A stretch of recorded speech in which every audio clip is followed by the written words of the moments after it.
5th of October, and we are 2 weeks out from Election Day, and you can feel it, especially with ballots hitting boxes and ads showing up literally everywhere. And my mailbox is totally full. If I don't go out and empty it, there will be so many political flyers and ads in there, as well as requests for donations, that I probably will get a call from the post office saying, "What's going on with you?"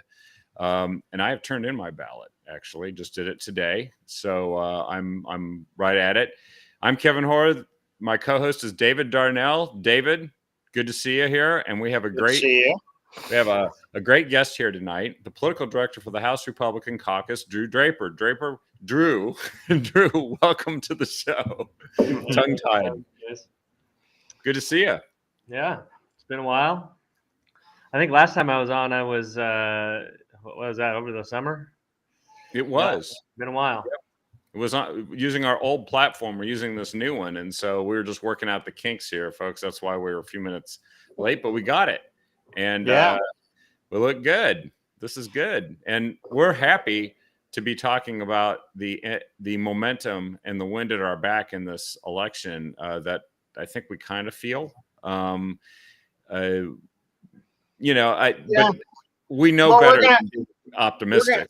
We're all cautiously guarded for election night, but I have a pretty good idea. At least we're not going to be driving to the victory party and get the results that our candidate lost, because that's generally how it goes down. But and we're going to touch on this a little later in the show, but one of the things I noticed, you're talking about your mailbox, Kevin. My mailbox, of course, is stuffed full because I'm on everyone's list. But it appears Democrats may be a little desperate. I am getting flyers from Democrats. Ooh. And I've got 4 Republicans, I think, registered at my house. They must have more money than brains or something, because you just start throwing those flyers at everyone. You're like, I don't know, they might vote for us. Who knows? Now, to go back to what you said, Kevin, about being cautiously optimistic. I was talking to one of our campaigns today, and we're sending them a little bit of money to do some things before Election Day, and they said, "Does this money indicate that our campaign might be in trouble?" And I'm like, "No, we're all in trouble until Election Day."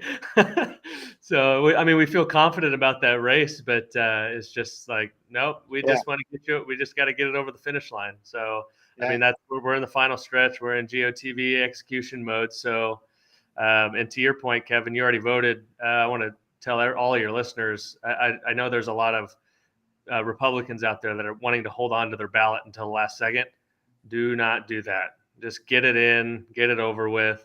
You'll save our candidates. You'll save me a lot of stress seeing the returns come in when our numbers are more at parity with the Democrats and not getting run over. So please get your ballots in early. Don't wait. It's not going to change what happens to them. They're still going to get counted. So save a lot of GOTV dollars, a lot of GOTV labor, and it will save you many, many freaking phone calls, because we're going to keep calling until you turn your ballot in. So just get it over with, and so you won't have to be annoyed by us. Yeah, that's what I tell people. It's like, you don't like those calls? Vote. That's it. Get it over with. Because it's like it's almost like getting reminders to do your taxes for some people. But if that were the case with taxes, the easy thing is just get them done. Right? Yeah. Here, you could lower your taxes, which should be way more of a reason for those people in the audience that don't understand how the back channel works, every campaign, caucus, lots of groups do, PACs and such do GOTV, and they get a list of people daily from the Secretary of State who have voted their ballot. The ballot's been received. If you're not on that list, you will be receiving phone calls, because even as Republicans, and being on what I consider the right side of history and the right side, we have to beg people to vote. And as sad as that may sound, a lot of time, a lot of money is spent people and saying, please fill out that ballot. Right. So there's some issues that have fallen right into our lap here, haven't they, Drew, in the recent weeks? And I know that, for instance, I thought that perhaps the vaccine decision by the CDC is not terribly helpful to Democrats right now, because that is going to make kids be forced to get the COVID vaccine and the latest version at a time when literally all these other requirements have been dropped, and the part of the population that is least vulnerable to COVID, who have people that represent their interests called parents, are going to be forced potentially to do this. And I saw Christine Drazen immediately came out and said, nope, you mustn't go force people to do this. And we know what happened in Multnomah County in the Portland public schools back when they tried to mandate it. A furious group of 400 parents showed up at a Portland school board meeting, and bam, that got reversed. This must be one of those issues. Yeah, no, it definitely is, and especially given what there was a county court in New York that just ordered that all the people who were fired. Kevin, we might not be on the air. We're getting messages that it's not loading. You see those? Huh. Let me see here. Sorry, we're having trouble playing this video. Let me just see what happens. Huh. Insights for this post. Let me see what I can do here. I will have to relaunch the thing here, because it is giving me some kind of problem here. Yeah, it looks like there's some comments that no, I don't know if anyone's seeing us. That is weird. Doesn't ever happen, which is kind of odd. Well, we can continue going because it's going to record it. But why don't I go ahead and let's see what happens here. That's the video. Yeah, it looks like I'm on the Facebook page now. It looks like it's just spinning. That is Yeah, weird. I actually got a message, Kevin, that some people are having problems connecting to Captive Audience. Let me see if we're on Twitter, because then it's a Facebook problem. It's that is weird. Do you have comment? Are you showing comments, Drew, on this show? Well, yeah. I mean, I'm getting them on the right side of my screen there. They're popping up. Okay. Yeah, Okay, I can see people's comments, but this is weird. Something's wrong with Twitter too. Well, wait a second here.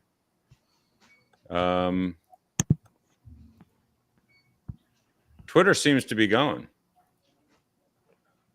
That's so wild. We're streaming live on Twitter, so this might be a Facebook problem, which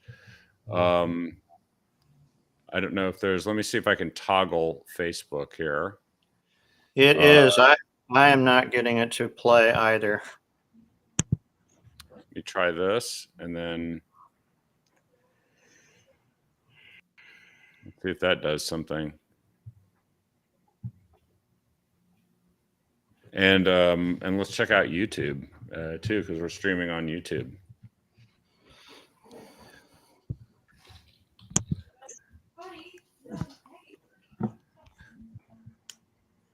All right, folks, if you're having problems seeing us, or if you can see us, feel free to make a comment. I'm just going to check out and see what is happening here, because YouTube is streaming. It's fine. In fact, I'm going to hold up my hand, see if it shows up on the screen here in a minute, because it should. Usually there's a little bit of a delay. And why don't we continue? And I don't know what to do about Facebook. Yeah, we're live on YouTube, live on Twitter. It could have been my Elizabeth Warren joke yesterday. Maybe that was just across the line. Yeah. Well, what I was saying about the vaccine thing, I mean, there's that new court decision in New York that's ordering back pay for all those people that were fired because they didn't get the vaccine. I mean, it's pretty clear. I mean, what are we now on, like a fifth booster or something? It's not really that effective from getting it, especially like for children who aren't specifically vulnerable. So I mean, that issue works with a certain segment of the population, especially parents. But the nice thing about that issue is it's very bipartisan. There's across the board. It does skew Republican about who cares about that issue, but Democrats also care about that too. So, but I mean, at the end of the day, this election is going to come down to crime. It's going to come down to the cost of living. It's going to come down to homelessness and drug abuse that Democrats have allowed to happen, and that's what we're really hammering on. And we're just going to keep going after it the last 2 weeks. And the Democrats don't have a good answer to it. They want to talk about abortion. They want to talk about anything else but the issues that are affecting everyday Oregonians, which I think that's playing to our advantage. Like when Biden was here, he said, the economy is great, Jack. I mean, that's just their own delusion and their own denial of reality is hurting them. And they just can't help themselves. So we're definitely taking advantage in the House. I mean, we're competitive in more races than we've probably ever been. We probably have 10 races that we're in that we have a real shot at winning. Wow. And luckily we've had more resources this year than we've ever had, thanks to good work by Congressman Greg Walden, who's been able to fundraise a lot for us and help us get some of these candidates the money they need to run sophisticated campaigns. And the nice part is the Democrats are all on defense. We're on big time offense, but the Democrats, they are on defense. They've spent close to $800,000 on defending Janelle Bynum, the most notorious anti-police legislator in the state, Wow, maybe the nation. And they've spent over $600 defending Courtney Neron, who's basically a nothing Democrat who just is just kind of a generic Democrat that it doesn't excite a lot of people. And our candidate there, he's knocked on over 15,000 doors. So our candidates are working really hard. Let's mention our candidate too. You what? Let's mention who that candidate is. Yeah, Jason Fields. There we go. Yeah. No, I think it's good because sometimes I say don't mention your opponent, but we know most of them are the incumbents, so people know them. But right, yeah, no, Jason Fields has been doing great work, and I mean we've got races from Lane County to Multnomah County that we're competing in, and over into Deschutes County. I mean, in that East County race, Randy Lauer, who's the mayor of Troutdale. I know a lot of your listeners are surprised to think that a Republican can win in Multnomah County. But what we're learning and what has really come to light over the summer and over this election year is that a Democrat in downtown Portland is a lot different than a Democrat in Springfield or a Democrat in East Multnomah County or a Democrat in Washington County suburbs is a lot different than a Democrat in Salem. So it's those working class areas that are really trending our direction, and East Multnomah County is one of those. And not only is the demographic part helping us, but just the issue set out there. I mean, if you've driven out in Gresham, if you've driven out in Troutdale, that area, it's a hellhole. Yeah, homeless camps, needles, literally everywhere. You can't even go outside your home and feel safe. Shootings, street racing, just it's lawless. Trash. Right. Oh, I was driving out there in Gresham about a month ago, and I saw two cars just sitting on the side of the road, totally wrecked. And they just had yellow tape around them and looked like they'd been sitting there for days. And it's just like that kind of thing is just like, I mean, people are sick of it. And from the governor's race down to the state house races, people want to throw the bums out, and we're working hard to make sure they do. Well, and the Democrats are talking about everything but the issues you mentioned because they can't actually, because they were for all of the policies that made it possible. Yeah. Like not just Right. sort of oopsie, like we made a mistake and oh, we didn't expect that to happen. No, actually, that's what they wanted to happen. Yeah. And they got it. We got it. Yeah. Yeah. I mean, one thing we're going after really hard is the decriminalization of drugs. I know Dre talks about it all the time, but the implementation of that, we talk about ballot measure 110. What should get equal amounts of attention is Senate Bill 755. That was the implementation bill that implemented Measure 110. And so that instated the $100 fines for having fentanyl and cocaine and heroin on the side of the roads, and set up the hotline for drug addicts to call if they feel like they want help one day. But obviously that's not working. They failed to get the money out the door for the treatment. And even if we did get the money out the door, there's no mechanism to actually get drug addicts and people struggling with mental illness the help they need, because we're relying on themselves to, call a hotline and hopefully we'll get them some treatment. But we need a lot better mechanisms to deal with that and the homelessness issue. So we're pinning the Democrats to the wall on that, and they have no answer for it because they all voted for it. That's right. That implementing law, that's one of the things that played into the governor's race too, right? Because, Betsy Johnson, I was against Measure 110. Yeah, you voted for the implementing law, and you admitted that the voters were duped by Measure 110. You don't implement things that people feel duped by. Right. Oh, that's all hindsight is 2020. It's garbage. They knew what they were doing, but now they're getting hot water over it. So now they want to backtrack. So yeah. I mean, in the House, I mean, we're just focused on those issues, like the Democrats. I mean, the attack ads they're running against us is all abortion, is all January 6th garbage that none of us had to do with, protecting democracy, as they say.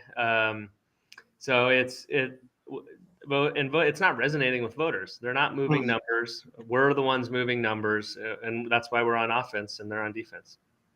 Sounds like they want to protect democracy from people who are using democracy. That's the one thing that struck me about their plan, because this is what happens when you do all the things they did, and we all sat there dumbfounded, like, this doesn't seem like a good set of policies. It's really completely failed. And then they act like it didn't fail. And like you said, Joe Biden comes to town supposedly to help Tina Kotek and some of the Democrat candidates. The first thing he does, first of all, he makes a young teenage girl uncomfortable by squeezing her shoulders and telling her not to get married till she's 30. Yeah. And then he proceeds to talk about how the economy is super awesome to a bunch of people who actually have strong as hell. Strong as hell, Kevin. Right. Well, then was right. And then, like, Tina's new ad tries to convince you that she's going to do something different on homelessness when she's been in charge for the last 10 years. And it's just, even when they try to distance themselves from their own policies, it just totally falls flat with voters. It's too late. I think they're seeing through it. The only emergencies she's really declaring is that her campaign is in a state of emergency. It's a survival.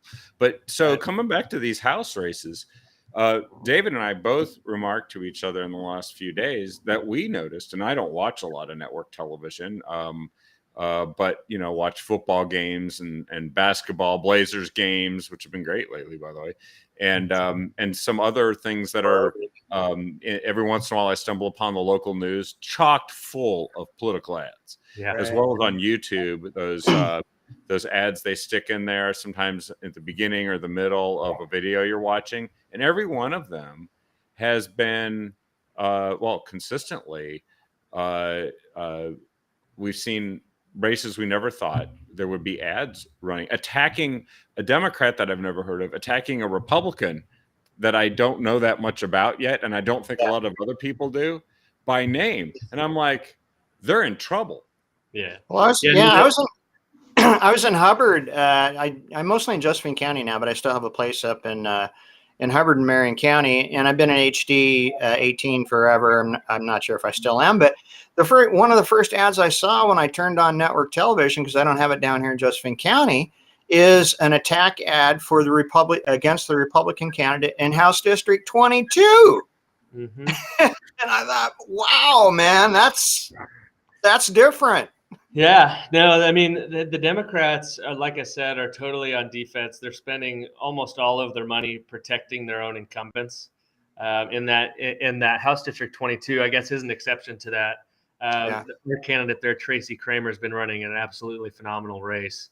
You might know the candidate, the Democratic candidate in that race is the one who frequented a massage parlor that was probably not on the up and up, just based on looking on the outside of it. Right. And so he's got some issues. He's got some baggage. He was a budget writer for Kate Brown. And he said in a forum that he said that Kate Brown is a phenomenal leader. So we're going to make sure that voters know about that and that they're educated on those issues. Yeah. But really, the Democrats, in Oregon, we like to think they outsmart us and outplay us in the campaign sphere. But this cycle, they've really had one playbook, and it's go up on network TV. And we haven't done that in a lot of these races for one reason and one reason only: it's outrageously expensive. Yeah. That's why it's because you're seeing, basically 90% political ads right now. Tina Kotek, Betsy Johnson, Christine, and then the congressional candidates. They're spending millions and millions and millions every week on network TV. And a legislative race like ours that has a budget of maybe $500,000 just can't afford to penetrate, get the coverage that they do. But the Democrats seem to think that with their, small broadcast television buys in the last 2 weeks, and that's really where we've seen it in the last 2 weeks. They're just dumping hundreds of thousands of dollars into network TV, and in the meantime, we're running sophisticated, multi-level campaigns with canvassers, digital, mail, a lot of different levels to our campaigns. But it seems like the Democrats have one play, and to spend a buku bucks on TV. So not that we aren't on TV, but we're a lot more targeted about how we're going about it. And they think that they can carpet bomb the airways and make voters forget about the damage they've done to the state. And I just don't think it's going to work. Yeah, by the way, House District 21, I just want to mention this one. They actually managed to have a nominee on the Democrat side who isn't just bad for his own race, but then he goes and he hires a convicted child molester. He's a convicted felon drug dealer, and his daughter was in the car, and all. He's like 10 different charges, and then he hires a convicted child molester to be his field operations. I mean, of all things, Right. And then Tina Kotek and a bunch of the Democrats running for these other offices endorsed him and haven't unendorsed him. So he's not only doing damage to his own race, he's damaging every other Democrat. Right. Yeah, no, and we've been trying to pitch the media on that story that all these other legislators and candidates have endorsed him, but the liberal media wants to cover that up. That they don't want people to know that, Paul Evans in House District 20 is right there on RJ Navarro's, the candidate you're talking about, voter pamphlet as an endorsee, and the media apparently doesn't want to cover that. We told them about it, and they seem like it's a non-issue for voters, and I don't think it is. I think that voters have started to notice that there are a lot of felons running around on our streets. And so maybe it's just getting harder to hide this stuff. It's already affected their vote. By the way, I think they're also not too thrilled with the idea of tolling on I-205, just a wild guess. And I noticed that Courtney Neron, Jason Fields' opponent, is doing absolutely everything she can to get people to think that she's actually against something that her entire party has been for years. Yeah, she's gonna have an uphill battle on that one. She voted to implement tolling. She voted to authorize it. So and a lot of these other candidates did as well. So, but she's really against it. You see, yeah, right. She's really against it. Well, it just goes to the fact that they're not as good at running campaigns as we think they are, and we actually have strategies and ways to talk to voters that they don't have, and they're not penetrating with. And the reality is that's kind of inevitable when you don't focus on the issues that matter to voters. When you're talking about abortion 24/7, when you're talking about Trump still and these things that their base cares about, but it's not going to convince those in the middle that we need to win and that they need to win. So we're winning that battle right now. Well, and these aren't just issues that just happened to land and they just ignored them. They caused them. Yeah. So it's like, and people actually have figured out that when someone is running the state and has all the power, and then these bad things happen that are the results of intentional policies, that you do blame the people who are running things. But you're right. We still have to get the word out, and you guys have done a masterful job at trying to target and drive these messages and spend money efficiently. I did want to ask you, what if we were to list? You said there's probably 10 races where obviously if somebody donated or something like that, it could make a difference. Obviously, getting yard signs, that kind of thing. What would be the best way for some folks to get that information? Maybe donate. Yeah, no. Well, you can donate directly to the House Republicans in our efforts, and all your money goes to electing Republicans. That's all we're here for. That's our main job. To the chagrin of some lobbyists around the state who like to cozy up to moderate Democrats. We're in it to win races. So you can go to OregonHouse.gop. Our donation link is right there. As far as specific candidates, man, I mean, we have 10, right? I'm not going to go through all of them, but if I have to say 2 or 3, I'll say Adam Baker up in Clackamas County, Oregon City area.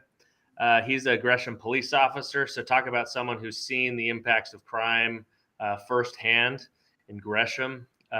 He's running for that seat. He's running a really good race. Really just no unforced errors on his part. His website's adam4oregon.com, the number 4, adam4oregon.com. And then that Tracy Kramer race in House District 22, I'll go back to that one. That's going to be a really competitive race. And these are races that, right, we're not going to win by 7-8 points. These are races that really come down to 1 or 2 percentage points. And in a House district, we're talking about 100 to 200 votes. Especially in that Tracy Kramer race, that's the smallest House district in the state. Yeah, with the lowest turnout and lowest voter registration. Right. Or at least historically for redistricting. Yeah. So TracyKramer.com is hers, and then Randy Lauer, I mentioned the East County race, that East Multnomah County area. He's going up against Zach Hudson, who's really just a worse than a generic Democrat. He's just a rubber stamp for Kate Brown and Tina Kotek for real. And we're all in on him. He's a great candidate. He's really helped Troutdale as mayor there, and we really think we can win that one. And one that I'll throw in here in Springfield. I'm really trying to cover the state here. In Springfield, in Lane County, we have a candidate named Alan Stout down there. He's a forklift driver, a small business owner. He's going up against career politician John Lively, who's been in the legislature for 10 years. He wrote the bill that handcuffed police from cleaning out homeless camps. So we're pinning him to the wall on that one. Alan's a great candidate. He really fits that working class Springfield area. He's actually fluent in Spanish. So he's just a great candidate. So his website's alanfororegon.com, I think. So those are just a handful that are kind of on the edge that we really think we feel confident about. But any extra resources that your listeners have to help us out to get them over the finish line would be awesome. Well, and I guess we should add here that when you're talking about hundreds of votes, especially since we sometimes get these undervote things where people just pay attention to what's at the top of the ballot and are like, I don't know these other guys. People watching this need to tell everyone to tell your friends in that district to vote. And if you have relatives there, call them up and say, you could change this crap. You could get rid of these people. You could replace them with somebody that actually is salt of the earth and will do the right thing. And you don't have to put up with this stuff anymore. And so those are, so let me say, I got it. It was like, so it was Adam for Oregon. That was, mention his full name again. Adam Baker. Adam Baker. Yeah. And then Tracy Kramer, that was tracykramer.com. Adam4Oregon.com, I think it was. Yeah. And then Randy Lauer, did you say? Yeah, I think his website's electrandylauer.com. electrandylauer.com. And then Alan Stout, Alan4Oregon.com. Yeah. Those are just really a small sample of the great candidates we have this year, but those are the ones that those could go either way. So when it comes to get out the vote efforts, if any of your listeners can help with those, we're doing all we can, but always need more manpower. So, and honestly, like if everything goes right on election day, I know there's been a lot of focus on the Senate Republicans as far as the opportunity for a majority. I really think that if everything goes right on election day, we could wake up with the House majority too. I think one of these races, one of the races that we don't even know about, aren't even thinking about, could fall our way. It's one of those years. I was talking to a pollster last week, and he really thinks it's going to be 2010 level gains. And that was when the House got to even. Yeah, half a gavel. Yeah. Right. Yeah, half a gavel. So if we get one or two of those races to come our way this year, we're waking up with a House majority, and it's like that New Jersey trucker who beat the Senate president only spending $500. If we can get one or two of those, we'll be in really good shape, and we can actually make some change. And hopefully, with a Republican governor, we'll be able to really overhaul this stuff.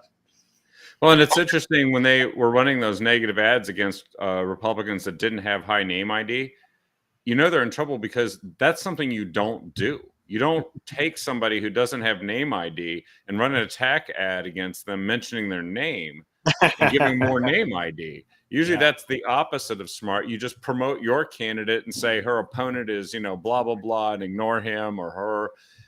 They must actually feel like they have to do that and spend that money. Yeah, they do. I mean, and the reality is the unions, where all basically 100% of their money comes from, the unions. The unions are stretched thin this year between TINA and all the legislative races, and then also the handpicked choice for labor commissioner. Mm-hmm. And then the congressional races. I mean, they're stretched thin, and we have more resources than we've ever had. So we're trying to capitalize, and they're spending money where they have to defend, and they really are on the defense. And let's not forget our friends at Freedom Foundation have been doing an awesome job for a number of years. So maybe they don't. Thank you. Yeah, thank you for Janice. Yeah. Hey, Drew. We know the RGA is Oregon, and I think the NRSC is as well, or maybe the NRCC. I'm not sure.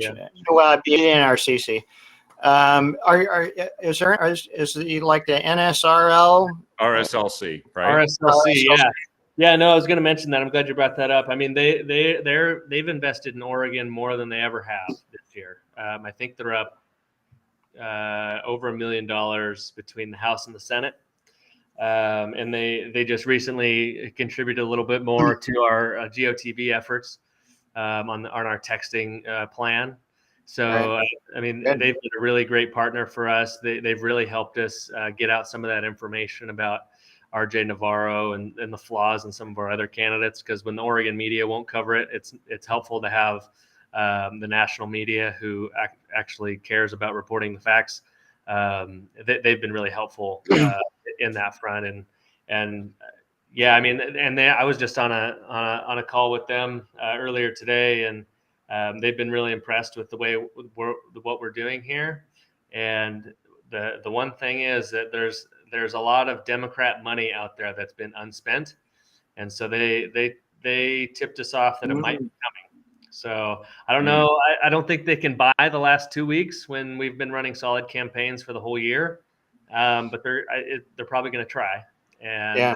that even lets your listeners know more. Get out and vote now, and chip in when you can. Chip in where you Yeah. can.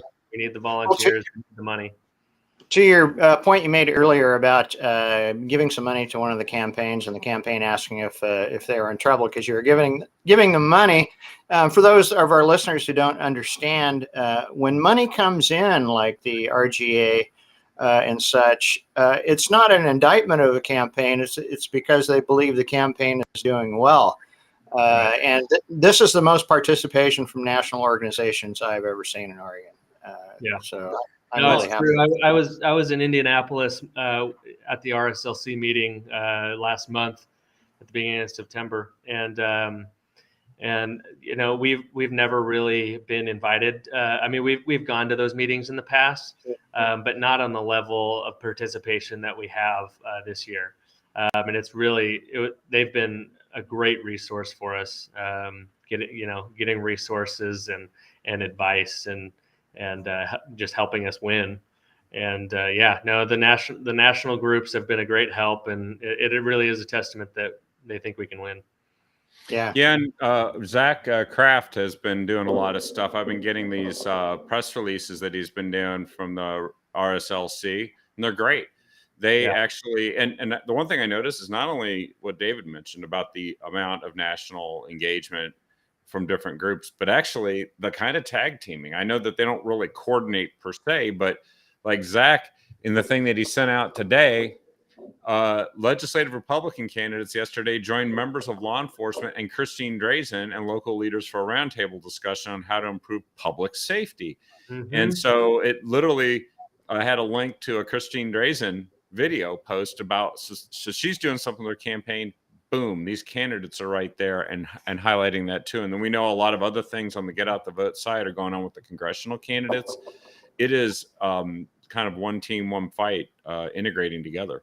Yeah, no, it really is definitely on a scale I haven't seen before, and I haven't been around all that long. But Justin Huang at the head of the ORPs really turned the ORP into an asset instead of a liability. Previous chairs have been not good at doing that, but the Justin has been doing a great job. We've been able to work with them and coordinate in ways that we never have before. And it really has been an asset. And so I'm really thankful for his leadership. So yeah, no, it really has been a coordinated effort. We're on calls every week with the ORP and the congressionals, coordinating get out the vote efforts and stuff. And yeah, no, the fruits are showing. Well, now we have to run through the tape. I mean, that's the thing, is that some people, Republicans, sometimes like to declare victory or mission accomplished and then just say, okay, well, then we can just mail it in here, or actually not mail it in. But I would recommend dropping it off at a ballot drop box for want of anything else, but get it in. But we also have to keep paying attention to, if it's hundreds of votes, just think, I mean, right, the power of the entire state could shift on hundreds of votes in just a handful of races. Because isn't that how it often goes in state house and state senate races? Because a lot of races, it's kind of lopsided one way or the other. But then you've got this handful of races where it's really small numbers that determine which way it goes. I've had Jeff Helfrich on our show here a couple of times, and in 2020, I think, what was it, 52 votes or so? It was a small number of votes that it came down to that he was fighting for, and he's still in the fight this time. No, yeah, he is. We expect he's going to get across the finish line. But yeah, to that point, Republicans wanting to declare victory early, you just can't do it. I was just on a call with candidates earlier today, and I told them that campaigns are won and lost in the last weekend. So just because you think your mailers are out the door, your TV ads are up, doesn't mean you won. You still got to go out there and get people to turn in their ballots. So we're going to be working up until Election Day.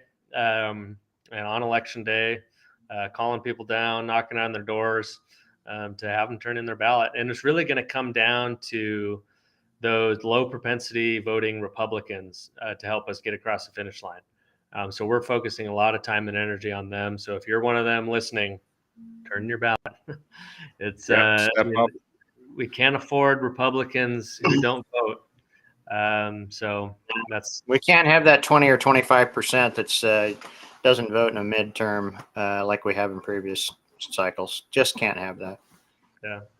If there's an election where your vote makes a difference, it is this one now for sure in Oregon.